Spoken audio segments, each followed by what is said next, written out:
Hello, చెప్పు. నీ future హస్బెండ్కి మంత్లీ శాలరీ ఎంత ఉండాలనుకుంటున్నాను? ఉండాలి ఒక 50K 1 lakh వరకు. వడ్డజీకు 50K 1 lakh మీ అయ్యనే సంపాదిస్తాడు, మేము ఎట్లా సంపాదిస్తా అనుకుంటాను? మా అయ్య ఎందుకు సంపాదించాలి? చేసుకునేటప్పుడు సంపాదిస్తే చాలు. మరి మీ అయ్యతోటే అయితే లేవు, మాతోటి ఎట్లా అయితే చెప్పు? 50K 1 lakh అట. నీ అబ్బాయి ఈ కాలంలో 15,000 అచ్చుడే గొప్ప ఉన్నది.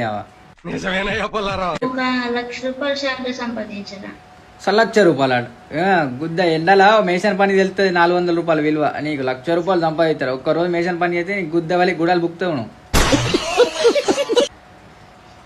ఎర్రటి ఎండలా నువ్వు మట్టి పని చేయి. ఒకరోజు 400 విలువ తెలుస్తుంది. నా మొడ్డ నెక్స్ట్ నువ్వు 1,00,000 అని కానగా నువ్వు 10,000 కూడా నవ్య. నీకు అన్నం కూర అండొచ్చా నీకు? స్విగ్గీ ఉంది. మొడ్డ చీకు స్విగ్గీలా స్విగ్గీ ఉన్నదట దెంగి తినడానికి. అన్నకు